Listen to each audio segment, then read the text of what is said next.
The notification sound from Olivia's phone cut through our morning coffee ritual like a digital knife. She'd left it face up on our granite kitchen counter, and I couldn't help but see the preview of the text message that lit up the screen. Last night was incredible. Can't wait to feel your hands on me again. G. Before we dive deeper into this story, I have one small request.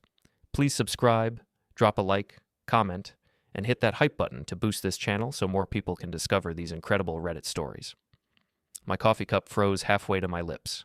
48 years old, and I still felt that familiar punch to the gut that comes with betrayal. The same feeling I'd had when Tommy Brennan stole my lunch money in 3rd grade, except this time the theft was considerably more valuable. "Honey," I said, keeping my voice steady as I set down my cup. "Your phone." Olivia glanced over from where she stood at the mirror, applying her signature red lipstick with the precision of a surgeon. Even at 39, she was stunning, the kind of woman who turned heads in restaurants and made other wives grip their husbands' arms a little tighter. Her blonde hair fell in perfect waves past her shoulders, and her gray eyes could freeze or seduce depending on her mood. This morning, they were doing neither. They were simply absent. "What about it?" she asked, not looking away from her reflection. "You got a text from someone called G." Now she looked. Those gray eyes flicked to mine in the mirror, and I saw something I'd been seeing more and more lately. Calculation. She was deciding how much truth to give me, weighing her options like a poker player with a mediocre hand. "Oh, that's just Grant from work. We're planning the Morrison account presentation." Grant Turner. I knew the name well enough. Senior executive at Pierce & Associates, the PR firm where Olivia worked as a manager. I'd met him exactly 3 times, twice at company parties and once when he'd stopped by our penthouse to drop off some files. Each time, he'd looked at me like I was something he'd found stuck to the bottom of his Italian leather shoes. "Grant talks about feeling your hands on him during business presentations?" I asked, pulling up my own phone and pretending to check emails. "That's quite the collaborative approach." Olivia's laugh was like ice cubes hitting crystal. "Benjamin, you're being paranoid again. You know how Grant talks. Everything's dramatic with him. He probably meant handshake or something. You tech guys always think in worst-case scenarios." She wasn't wrong about that. 23 years in cybersecurity had taught me to assume every system could be compromised, every password could be cracked, and every user was a potential threat. But this wasn't about firewalls and malware. This was about the woman I'd loved for 8 years, the woman I'd built a life with in this downtown Boston penthouse, the woman who used to laugh at my terrible programming jokes and steal bites of my dessert at restaurants. "Right," I said, watching her gather her purse and keys. Just Grant being Grant." She kissed my cheek, a perfunctory peck that felt more like a business transaction than affection. "I'll be late tonight. Board meeting about the Henderson merger." After she left, I sat alone in our kitchen, surrounded by the trappings of success we'd accumulated together. The espresso machine that cost more than most people's monthly rent, the view of Boston Harbor through floor-to-ceiling windows, the original artwork Olivia had insisted we needed to make the right impression. I pulled out my phone and called Simon Rodriguez, my oldest friend and the best digital forensics expert I knew. We'd started our cybersecurity firm, Carter & Associates, together 12 years ago, building it from a 2-man operation in a strip mall to a multi-million-dollar company with offices in 3 cities. "Ben?" Simon's voice carried that familiar note of dry humor. "Let me guess. You're calling at 8:30 a.m. because you've discovered either a zero-day exploit or your wife's cheating on you. Given your track record with paranoia, I'm hoping it's the exploit. What would you say if I told you it might be both?" The humor disappeared from his voice. "I'd say, bring coffee and whatever evidence you've got. Good coffee, not that swill you usually drink." An hour later, I sat in Simon's cluttered office above our main server room, watching him work his magic on Olivia's digital footprint. Simon was 45, built like a marathon runner, with prematurely gray hair and the kind of intense focus that made him dangerous with a keyboard.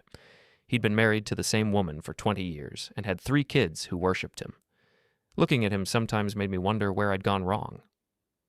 "Okay," he said, fingers flying across multiple keyboards. "I've got access to the company's email servers. Perfectly legal, since we handle their cybersecurity. And before you ask, yes, I'm being careful about privacy laws." "What are you finding?" "Well, your wife and Grant Turner have exchanged over 300 emails in the past 2 months. Most of them are after hours." His fingers paused. "And Ben, a lot of these aren't about the Morrison account." He turned one of his monitors toward me. The email thread made my stomach clench.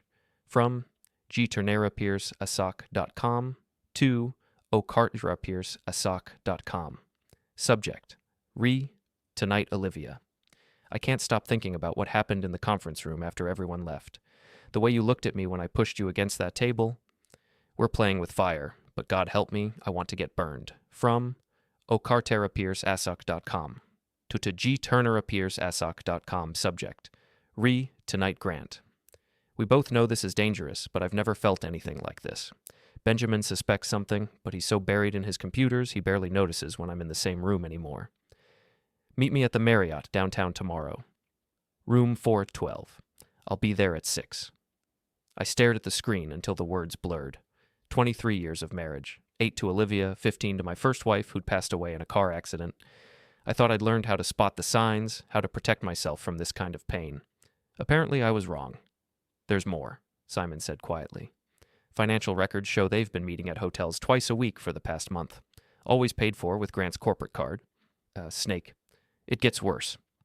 Simon pulled up another screen. They're not just having an affair, Ben. They're selling client information. Look at this. The financial records showed a pattern of payments from overseas accounts, always within 48 hours of major client meetings.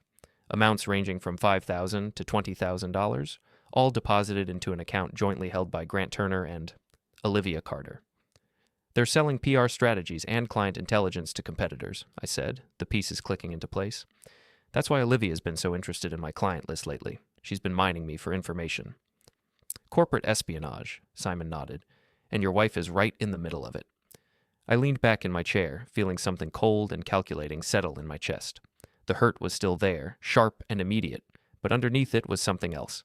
Something that felt like the moment when you finally identify the source of a system breach and realize you have all the tools you need to trace it back to its origin.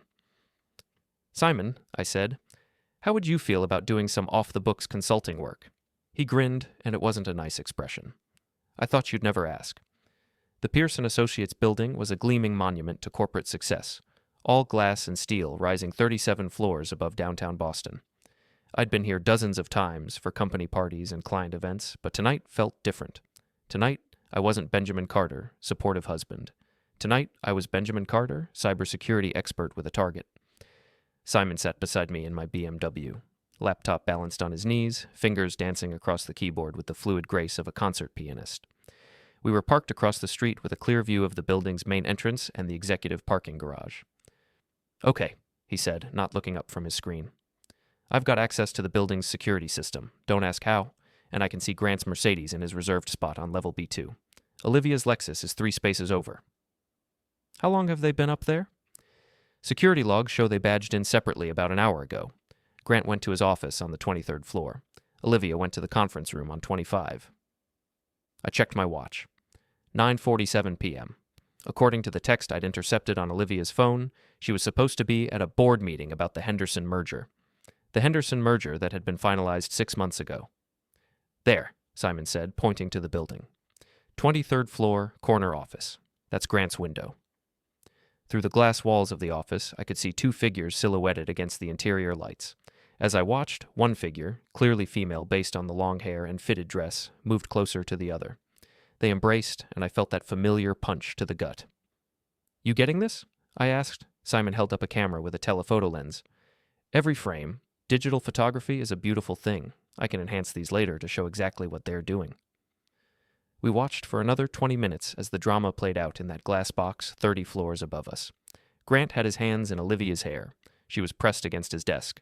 They moved together with the kind of desperate passion that comes from forbidden attraction and the thrill of secrecy. I need air, I said, getting out of the car. The October night was cold, and I welcomed the bite of wind against my face. 8 years of marriage. 8 years of building a life together, of shared dreams and inside jokes and quiet Sunday mornings. 8 years of thinking I'd found someone who understood me, who appreciated the man behind the computer screen. My phone buzzed. A text from Olivia. Meeting running late. Don't wait up. Love you. Love you. 3 words that used to make me smile, now turned into weapons. Simon joined me on the sidewalk. You okay? I'm fine. I wasn't, but I would be. What else did you find in those financial records? The offshore accounts are more sophisticated than I initially thought. Grant and Olivia aren't just selling client information, they're running a full-scale intelligence operation. They've got buyers in London, Frankfurt, and Tokyo. Someone's paying serious money for insider information on American PR strategies and corporate communications. How much money are we talking about? Conservative estimate? They've pulled in over $200,000 in the past 6 months. $200,000. More than enough to disappear, to start over somewhere new. More than enough to make a betrayal feel worthwhile. There's something else, Simon continued. I found encrypted files on Grant's company server. Whatever's in there, he doesn't want anyone to see it. Can you crack the encryption? Simon's grin was sharp in the streetlight. Ben, I'm offended you even asked. Give me 48 hours. We drove home in silence, but my mind was racing. 23 years in cybersecurity had taught me that every system had vulnerabilities, every network could be penetrated, every secret could be exposed. The key was finding the right entry point and having the patience to exploit it properly. Olivia's vulnerability was her vanity. She needed to be admired, needed to be the center of attention. Grant's vulnerability was his arrogance. He thought he was smarter than everyone around him, too clever to get caught. My vulnerability had been trust, but that particular security flaw was about to be patched. The next morning, I woke up alone. Olivia's side of the bed was cold, and I could hear the shower running in our master bathroom.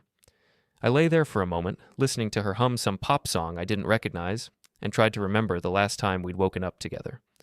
Really together, not just occupying the same space. It had been months. She emerged from the bathroom wrapped in a towel, hair wet and skin flushed from the hot water. Even knowing what I knew, even with the evidence of her betrayal burned into my memory, she was still beautiful. Still the woman who'd caught my eye at a technology conference 3 years ago, who'd laughed at my awkward attempts at flirting and somehow seen something worth pursuing. "Morning," she said, not quite meeting my eyes. "Sleep well?" "Like a baby. How was your meeting?" "Long, boring. You know how these corporate things go." She moved to her walk-in closet and began selecting clothes with the same careful precision she applied to everything else. Grant had some interesting ideas about the Morrison account, though. Grant. Even saying his name, her voice changed slightly. Softer. More intimate. "I'm sure he did," I said. "Grant strikes me as a man full of ideas." She emerged from the closet wearing a black dress that hugged her curves and heels that added 3 inches to her height. Professional armor designed to intimidate and impress. What's that supposed to mean? Nothing, just that he seems very creative. Olivia studied my face in the mirror as she applied her makeup. Those gray eyes were calculating again, trying to read my expression, trying to determine how much I knew. "Benjamin, if you have something to say, just say it." This was the moment, the choice point where I could either confront her directly or continue gathering intelligence. In cybersecurity, premature disclosure of a breach often allowed the attacker to cover their tracks and disappear. Better to watch, wait, and document everything before making a move. "I don't have anything to say," I lied. "Just making conversation." She relaxed slightly, satisfied that her secret was still safe. "I'll be late again tonight. Grant and I are meeting with the Morrison people for dinner." "Of course you are." After she left, I called Simon. "How's that encryption coming?" "Funny you should ask. I just cracked it about 10 minutes ago." His voice carried a note of excitement that made my pulse quicken. "Ben, you need to get over here right now. What I found, it's bigger than we thought." 30 minutes later, I stood in Simon's office staring at a screen full of documents that made me freeze. Financial records, client lists, corporate strategies, and most damning of all, a detailed plan to frame my company for a massive data breach. "They're planning to plant evidence on our servers," Simon explained, pointing to a document titled Operation Firewall. "Make it look like Carter and Associates has been selling client information to foreign competitors. Grant's got connections at the FBI's cybercrime unit. He's planning to tip them off next week." That would destroy us. Completely. Criminal charges, civil lawsuits, professional disgrace. Even if we eventually proved our innocence, the damage would be irreversible. I stared at the plan, written in Grant's corporate speak style, and felt something cold and dangerous settle in my chest. This wasn't just adultery anymore. This was an attempt to destroy everything I'd built, everything I'd worked for over the past 23 years. "There's more," Simon said quietly. "Look at this." He pulled up an email exchange between Grant and someone with the address amorrisonpierceassoc.com. From gternierapierceassoc.com to amorrisonpierceassoc.com. Subject: The Benjamin Problem. "Eloise, Olivia's husband is getting suspicious. We need to accelerate the timeline. Once we frame his company for the data breach, Olivia will divorce him and take half his assets in the settlement. Combined with our offshore accounts, we'll have enough to disappear permanently. The Cayman accounts are already established. From emorrisonpierceassoc.com to gturnerpierceassoc.com. Subject, the Benjamin Problem Grant. I can have the FBI tip ready by Friday. Olivia doesn't know about this part of the plan, does she? She still thinks you're just going to leave your wife and run away together. Poor thing has no idea you're planning to abandon her too once you get your hands on Benjamin's money. I read the exchange 3 times before the full implications sank in. Eloise Morrison, Olivia's best friend and HR manager at Pearson Associates.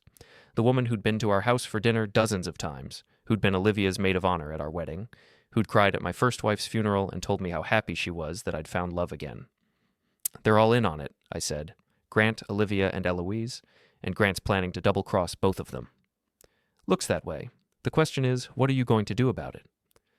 I stared at the screen for a long moment, thinking about chess games and system vulnerabilities and the difference between defense and offense.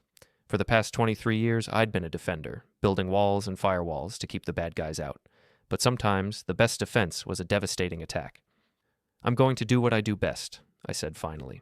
I'm going to hack their lives and delete everything they care about. Simon's grin was sharp and predatory. Now you're talking my language. The Meridian Rooftop Bar was the kind of place where Boston's elite went to see and be seen. 30 floors above the city, with panoramic views and cocktails that cost more than most people spent on groceries. It was also, according to the GPS tracker I'd placed on Olivia's car, exactly where she and Grant were having their business dinner with the Morrison account. I sat at a corner table with a clear view of the entrance, nursing a whiskey and watching the door. Simon was positioned across the room with his camera equipment, pretending to be a food blogger documenting the restaurant's ambiance. In reality, he was preparing to document the end of my marriage. They arrived at 8:15, and seeing them together in person was somehow worse than watching through the office window. Grant had his hand on the small of Olivia's back as they walked, a possessive gesture that spoke of intimacy and ownership. She leaned into him slightly, laughing at something he whispered in her ear. They looked like a couple. They looked happy.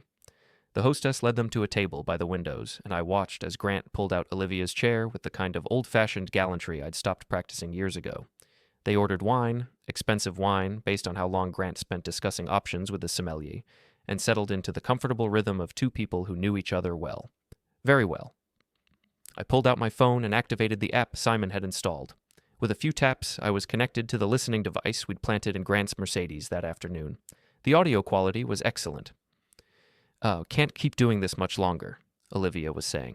Benjamin's getting suspicious. This morning he asked about your text message. What did you tell him?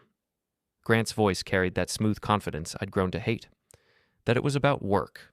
But Grant, he's not stupid. He builds security systems for a living. He knows how to spot vulnerabilities. Grant laughed, and the sound made my grip tighten on my phone. Olivia, your husband is a computer nerd who couldn't spot a real threat if it was sleeping in his bed. Trust me, I've dealt with his type before. All technical knowledge, no street smarts. You don't know him like I do. I know enough. I know he's boring. I know he's predictable. And I know that in 2 weeks, when the FBI raids his offices and finds evidence of corporate espionage, he'll be too busy trying to save his own ass to worry about what you're doing. 2 weeks. They were moving faster than Simon had anticipated. Grant, you promised me we'd just disappear together. You said we'd take the money and start over somewhere new. You never said anything about destroying Benjamin's company. Sweetheart, sometimes you have to break a few eggs to make an omelet. Your husband's collateral damage. Besides, once he's facing federal charges, the divorce will be simple. You'll get half of everything before the government seizes his assets. There was a long pause. When Olivia spoke again, her voice was smaller, uncertain. It feels wrong. Benjamin never hurt me. He's a good man. A good man who ignores you. A good man who spends more time with his computers than his wife. A good man who hasn't touched you in how long? Another pause. Longer this time. That's what I thought, Grant continued. Olivia, you deserve better. You deserve someone who appreciates what he has, someone who makes you feel alive. I watched as he reached across the table and took her hand. Even from across the room, I could see her expression soften, could see her resolve crumble under his practiced charm. I love you, she whispered, and the words hit me like a physical blow. I love you too, Grant replied. Trust me, 2 more weeks and we'll be free. I signaled to Simon and headed for the exit. I'd heard enough. In the elevator down to street level, I called Detective Ray Foster, a former Boston PD investigator who now ran his own private security firm. Ray was in his late 50s, built like a retired boxer, with gray hair and the kind of weathered face that had seen everything twice. We'd worked together on several corporate investigations over the years, and I trusted him to be discreet. "Ben?" Ray's gravelly voice carried a note of surprise. "Little late for a business call, isn't it?" "Ray, I need a favor. Off the books." "What kind of favor?" "The kind that involves my wife, corporate espionage, and a federal frame job." There was a pause. "Jesus, Ben. You sure know how to pick them. Where do you want to meet?" An hour later, Ray and I sat in his car outside an all-night diner in Southie, going through the evidence Simon had compiled. Ray studied each document with the methodical attention of a man who'd spent 30 years building cases that would hold up in court. "This is good work," he said finally. "Your friend Simon knows his stuff. But Ben, you've got a problem. Grant Turner has connections in the FBI's Boston field office. If he tips them off before you can expose this operation, you'll be fighting federal charges with one hand tied behind your back. So what do you suggest?" "We need to flip someone on the inside, get them to confess and implicate the others." Ray studied Grant's photograph. "This guy's arrogant. Arrogant people make mistakes when they are under pressure." "What kind of pressure?" Ray's smile was predatory. "The kind that makes them think their whole world is falling apart." The next morning, I implemented Phase 1 of what Simon had dubbed Operation Payback. While Olivia was at work, I used my access to our joint accounts to transfer $200,000, roughly the amount she and Grant had stolen, into a new account in my name only.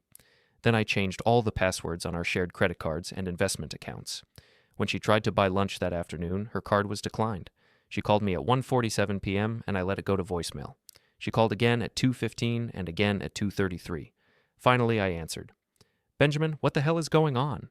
My credit card isn't working, and I can't access our bank accounts online." "Really? That's strange.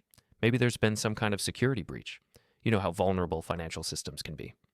"This isn't funny. I'm standing in line at Starbucks, and my card was just declined in front of half my office." "I'm sure it's just a temporary glitch. These things happen." "Benjamin." Her voice carried a warning tone I'd heard many times before. "Fix this. Now."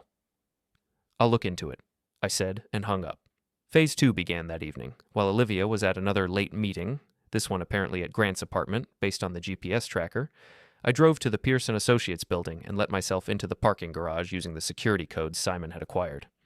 Grant's Mercedes was parked in its usual spot, gleaming black paint reflecting the fluorescent lights. I walked around the vehicle slowly, admiring the craftsmanship. It was a beautiful car. Probably cost more than most people made in a year. It would be a shame if something happened to it. I pulled out the supplies I'd brought, a bag of sugar, a funnel, and a cordless drill with a small bit. The sugar in the gas tank thing was mostly a myth. Modern fuel systems had filters that would catch it. But sugar mixed with sand and poured into the oil reservoir?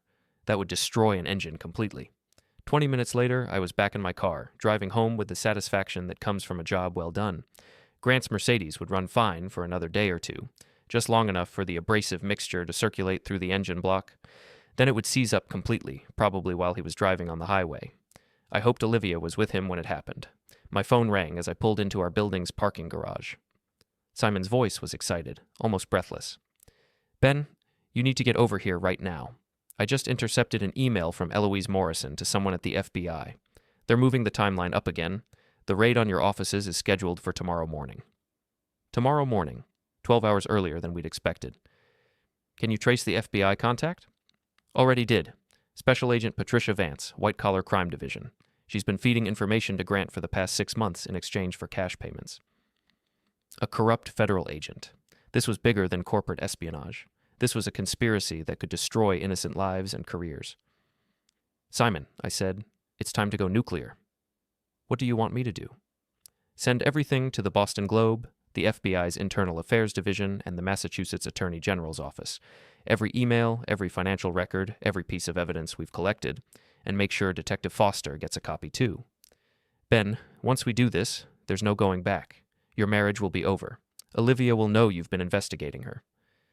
I thought about the woman I'd fallen in love with 8 years ago, the woman who'd promised to stand by me through better and worse. Then I thought about the woman who was currently in another man's bed, planning to destroy my life for money. "My marriage was over the moment she decided to betray me," I said. "Now it's time to return the favor." The first sign that our nuclear option had worked came at 6:23 a.m., when my phone started buzzing with news alerts. The Boston Globe's morning edition led with a headline that made me smile. FBI agent arrested in corporate espionage conspiracy.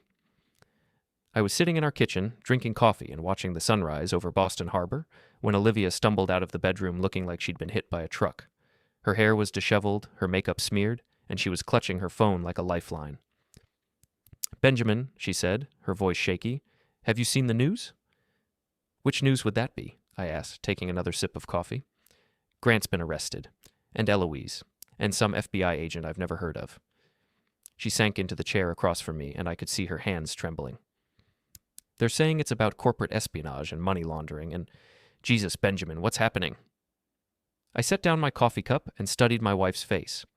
Even in crisis, even knowing what I knew about her, she was still beautiful. But now I could see past the surface, could see the calculation behind her gray eyes as she tried to figure out how much danger she was in. "Sounds like your boyfriend got himself into some trouble," I said calmly. "My what?" "Grant Turner, your lover, your business partner in selling client information to foreign competitors, your co-conspirator in the plan to frame my company for federal crimes." I pulled out my phone and showed her one of the photos Simon had taken at the rooftop bar. "Did you really think I wouldn't find out?" Olivia stared at the photo for a long moment, and I watched as her expression shifted from shock to fear to something that looked almost like relief. The mask was finally off. "How long have you known?" she asked quietly. "Long enough to document everything, long enough to save my company from your little frame job, long enough to make sure you and Grant and Eloise get exactly what you deserve." She was quiet for a moment, studying my face. "You did this? You're the one who exposed us." "I'm a cybersecurity expert, Olivia. Finding vulnerabilities and exploiting them is what I do for a living." "Benjamin, you don't understand. Grant said a lot of things, like how I was boring and predictable and too stupid to notice what was happening in my own house, like how you deserved better than a computer nerd who couldn't spot a real threat."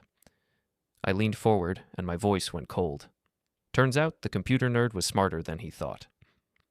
Olivia's composure finally cracked. Tears started streaming down her face, and her voice became desperate. "Benjamin, please. I made a mistake. I was lonely, and Grant was charming, and I got caught up in something I didn't understand. But I never wanted to hurt you. I never wanted to destroy your company. But you were willing to take half my assets in the divorce settlement after I was arrested for crimes you committed." She stared at me, and I could see her trying to process how much I knew, how deep my investigation had gone. "I heard everything, Olivia. Every conversation, every plan, every lie you told me while you were planning to destroy my life. The only thing I don't know is why. Why wasn't I enough? Why did you need Grant and his money and his schemes?" She was sobbing now, mascara running down her cheeks in black streams. "Because you stopped seeing me. Because you spent more time with your computers than with me. Because I felt invisible in my own marriage. So you decided to make me invisible in my own life." My phone rang. Detective Foster's name appeared on the screen. "Ben." Ray's voice was grim. "You need to know that Olivia's name is all over the evidence we turned over to the feds. She's going to be arrested, probably within the next few hours." I looked at my wife, still crying at our kitchen table, and felt something that might have been pity. Might have been. "Thanks for the heads up, Ray." "Ben, I'm sorry it came to this." "I'm not," I said, and meant it. After I hung up, Olivia looked at me with desperate hope. "Who was that? Benjamin, can you help me? Can you make this go away?" "Make it go away," I laughed, and the sound was harsh in the morning quiet. "Olivia, you committed federal crimes. You stole money. You betrayed client confidences. You planned to frame an innocent company for your crimes, and you destroyed our marriage in the process. Why would I want to make any of that go away?" "Because you love me." The words hung in the air between us, and I realized she actually believed them. Even now, even after everything, she thought she could manipulate me with appeals to emotion and history. "I loved the woman I thought you were," I said. "The woman who laughed at my jokes and supported my dreams and made me believe in second chances after my first wife passed away. But that woman was a lie, wasn't she? You were just playing a role, waiting for something better to come along." "That's not true?" "It is true. And the proof is that when something better did come along, when Grant Turner offered you excitement and money and the chance to feel special, you didn't hesitate to betray everything we'd built together." There was a knock at the door. Through the peephole, I could see two people in dark suits holding badges. "Federal agents," I called to Olivia. "I think they're here for you." She looked at me one last time, and in her eyes I saw the moment she realized that the man she'd dismissed as boring and predictable had outplayed her completely.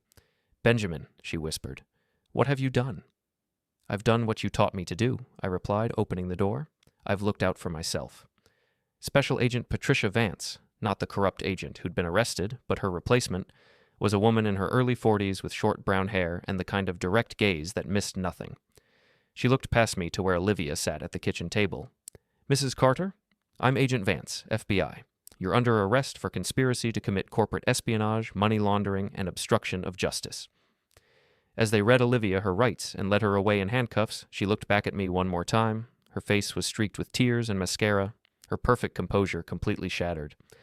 "I hope you're happy," she said. "I'm getting there," I replied.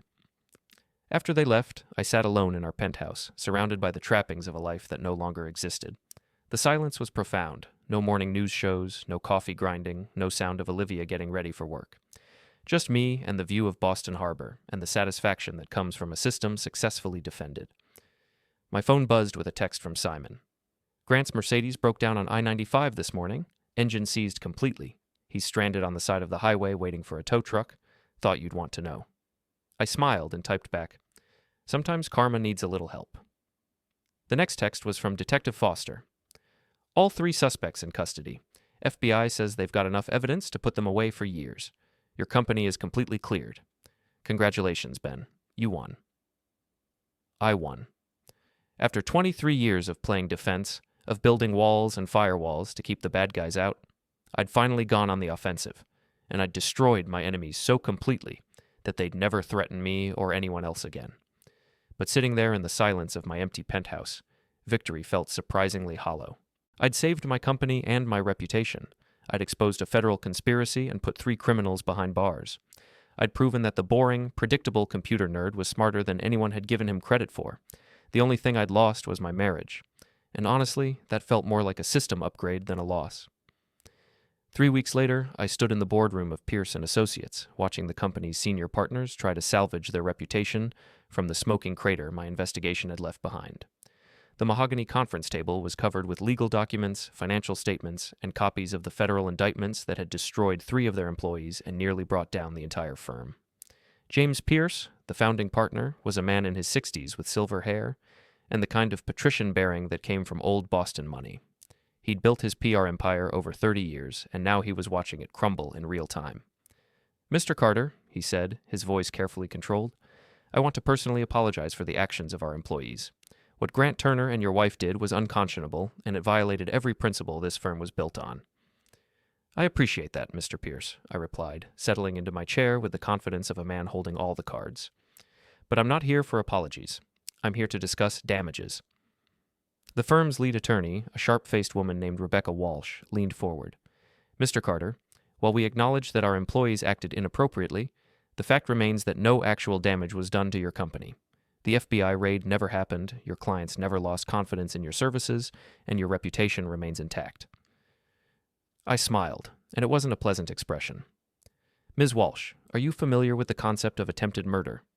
She blinked. "I'm sorry?" "Attempted murder carries the same penalty as actual murder, because the intent and the action were the same. The only difference was the outcome. Your employees attempted to destroy my company through federal frame charges. The fact that I was smart enough to stop them doesn't minimize the damage they intended to cause." James Pierce cleared his throat. "What are you proposing, Mr. Carter?" I pulled out a folder and slid it across the table. Complete client lists for all accounts Grant Turner and Olivia worked on. Financial compensation for the time and resources I spent investigating their crimes. A public statement acknowledging their misconduct and affirming my company's integrity. And most importantly, a long-term contract making Carter & Associates the exclusive cybersecurity provider for Pierce & Associates. Rebecca Walsh opened the folder and her eyebrows shot up. "Mr. Carter, this contract is worth over $2 million annually. Your employees tried to destroy a business worth $50 million. I think $2 million a year is a bargain." The partners exchanged glances, and I could see them doing the math. Fight me in court and risk more bad publicity, or pay me and buy some protection for their damaged reputation. "We'll need time to review this," James Pierce said finally. "You have until 5 p.m. today," I replied, standing up. "After that, the offer expires, and I start talking to your other clients about the security risks of working with a firm that employed corporate spies." I walked out of that boardroom feeling better than I had in months. Not because of the money, though $2 million a year was nice, but because of the power. For the first time in my adult life, I wasn't playing defense. I wasn't building walls and hoping they'd hold. I was on the attack, and it felt incredible. My phone rang as I reached the elevator. Simon's voice was excited. "Ben, you need to turn on Channel 5, right now." I pulled out my phone and opened the news app. The lead story made me grin. Federal corruption trial begins for former FBI agent and corporate conspirators. The accompanying video showed Grant Turner being led into federal court in handcuffs and an orange jumpsuit. Gone was the smooth confidence, the expensive suits, the arrogant smirk. He looked like what he was, a common criminal facing 20 years in federal prison. The reporter's voiceover continued, "Turner, along with his co-conspirators Olivia Carter and Eloise Morrison, is charged with conspiracy to commit corporate espionage, money laundering, and attempting to frame an innocent business for federal crimes. If convicted, each defendant faces up to 25 years in prison." 25 years. Grant Turner would be in his 70s when he got out, assuming he lived that long. Olivia would be 64, her beauty faded, her dreams of excitement and adventure replaced by the reality of federal incarceration. The thought should have made me sad. Instead, it made me feel something I hadn't experienced in years, complete satisfaction. That evening, I sat in my penthouse with Simon and Detective Foster, sharing a bottle of whiskey that cost more than most people's monthly salary. The view of Boston Harbor was spectacular, and for the first time since this whole mess started, I felt like I could actually enjoy it. "So, what's next for you, Ben?" Ray asked, swirling his whiskey. "Divorce proceedings?" "Already filed. Olivia's federal conviction makes it pretty straightforward. Adultery, fraud, and criminal conspiracy are grounds for fault-based divorce in Massachusetts. She won't get a penny." "And the business?" "Better than ever. Turns out that being the victim of a federal conspiracy is great for your reputation in cybersecurity. We've got more clients than we can handle." Simon raised his glass. "To Benjamin Carter, the man who turned getting screwed over into a multi-million-dollar business opportunity." We drank to that, and I felt something I hadn't felt in years. Genuine happiness. Not the complicated conditional happiness of marriage, but the pure satisfaction of a problem solved, a system secured, a threat neutralized. My phone buzzed with a text from an unknown number. For a moment, I wondered if it was Olivia, somehow getting a message to me from federal detention. Then I read it. "Mr. Carter, this is Janet Morrison, Eloise's sister. I work at Pearson Associates in junior PR. I have information you might find interesting about other employees who were involved in the conspiracy. Can we meet?" Janet Morrison. I remembered her from company parties, a quiet woman in her late 20s, always overshadowed by her more dramatic sister. If she had additional information about the conspiracy, it could be valuable for the civil lawsuits I was planning. I texted back, "Tomorrow, 2 p.m., Starbucks on Newberry Street." "Looking forward to it," came the reply. As I put my phone away, I realized I was already thinking like a hunter instead of prey. Instead of wondering what threat Janet Morrison might represent, I was calculating how she might be useful, what information she might have, how I could leverage her knowledge to my advantage. 8 months ago, I'd been a faithful husband and a defensive cybersecurity expert, content to build walls and hope they held. Now I was something different, a predator who'd learned that the best defense was a devastating offense. The transformation felt good. Janet Morrison was nothing like her sister Eloise. Where Eloise had been dramatic and attention-seeking, Janet was quiet and observant. Where Eloise had been beautiful in an obvious way, Janet was pretty in a subtle, understated manner that grew on you the longer you looked. She sat across from me in the Starbucks on Newberry Street, nursing a latte and looking nervous. "Thank you for meeting me, Mr. Carter," she said, her voice soft but steady. "I wasn't sure you'd want to talk to anyone connected to all of this." "Call me Ben, and I'm always interested in information, especially when it comes from someone who worked closely with the conspirators." She nodded and pulled out a manila folder. "I've been Eloise's assistant for the past 2 years. She trusted me with a lot of sensitive information because she thought I was too quiet and boring to be a threat." The words hit closer to home than she probably intended. People underestimate quiet and boring at their own peril. "Exactly." She smiled, and it transformed her entire face. "Ben, what I'm about to show you, it's going to hurt. Are you sure you want to know?" I thought about that question. For the past 6 months, I'd been systematically destroying the people who'd betrayed me, and each revelation had been like a knife twist. But knowledge was power, and power was the only thing that had kept me from becoming a victim. "Show me." She opened the folder and spread out a series of photographs. They showed Olivia and Grant in various locations: hotels, restaurants, his apartment. But these weren't the surveillance photos Simon had taken. These were older, more intimate, personal photos that someone had taken as keepsakes. "These go back almost 2 years," Janet said quietly. "Their affair didn't start 6 months ago, Ben. It started while you and Olivia were planning your anniversary party." 2 years. I stared at the photos and felt something cold settle in my chest. 2 years of lies, 2 years of deception, 2 years of Olivia coming home to me after being with him. "There's more," Janet continued. "Eloise wasn't just helping Grant with the corporate espionage. She was helping him with something else." She pulled out a legal document. "Petition for involuntary commitment. Benjamin Carter." "They were planning to have you declared mentally incompetent," Janet explained. "Grant had connections with a psychiatrist who would have testified that your paranoia about corporate espionage was evidence of delusional thinking. Once you were committed, Olivia would have had power of attorney over all your assets." I read through the document, seeing my life and personality twisted into evidence of mental illness. My attention to cybersecurity became obsessive paranoid behavior. My successful business became compensation for feelings of inadequacy. My love for my late first wife became inability to form healthy relationships. When was this supposed to happen? Next month? Right after the FBI raid that would have destroyed your company. The plan was to make you look guilty of federal crimes and mentally unstable at the same time. No one would have believed your protests of innocence. I set down the document and looked at Janet Morrison, really looked at her. She was maybe 30, with brown hair and intelligent eyes behind wire-rimmed glasses. She'd brought me information that could have stayed buried, information that served no purpose except to give me the complete truth about how thoroughly I'd been betrayed. "Why are you showing me this?" I asked. She was quiet for a moment, stirring her latte. "Because I've been in love with you for 2 years, and I couldn't stand watching them destroy you." The words hung in the air between us, and I found myself studying her face with new interest. "You've been in love with me?" "Since the first company party I attended. You were kind to me when everyone else ignored me. You remembered my name, asked about my work, treated me like I mattered. And when I saw how Olivia treated you, the dismissive comments, the way she flirted with other men right in front of you, I wanted to tell you the truth, but I was too scared." "Scared of what?" "Scared you wouldn't believe me. Scared you'd think I was just jealous of your beautiful wife. Scared you'd hate me for being the messenger." She looked up at me, and her eyes were bright with unshed tears. "I never imagined you'd figure it out on your own and turn the tables on all of them." I thought about the past 6 months, about the investigation and the betrayal and the systematic destruction of everyone who'd tried to destroy me. Through it all, I'd been focused on revenge, on winning, on proving that the boring computer nerd was smarter than anyone had given him credit for. But I'd never thought about what came after victory. "Janet," I said carefully, "what you've done, bringing me this information, helping me understand the full scope of their betrayal.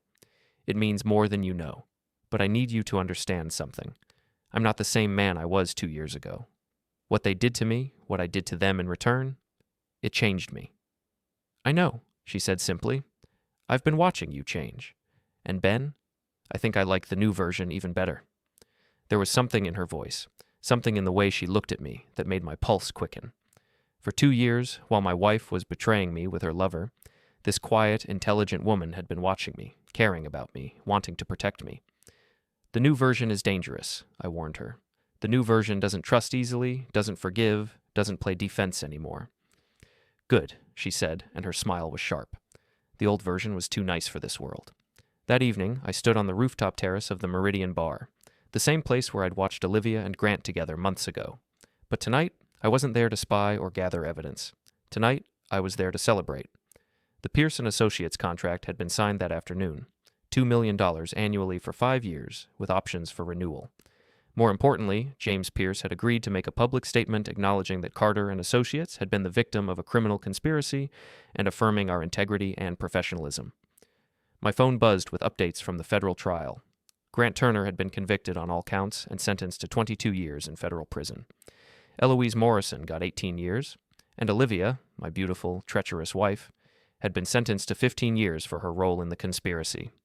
15 years. She'd be 54 when she got out. Her beauty faded, her dreams of excitement and adventure replaced by the harsh reality of federal incarceration.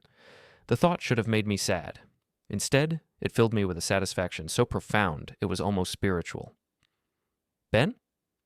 I turned to find Janet Morrison standing behind me, looking elegant in a black dress that hugged her curves. She'd let her hair down, and without the wire-rimmed glasses, she was genuinely beautiful. "I thought I might find you here," she said, joining me at the railing. "Revisiting the scene of the crime?" Something like that, though I prefer to think of it as revisiting the scene of my awakening. She moved closer, and I caught the scent of her perfume, something subtle and expensive that made me think of hidden depths and secret desires. "Any regrets?" she asked. I thought about that question as I looked out over the lights of Boston. Did I regret destroying my wife and her lover? Did I regret turning their own weapons against them?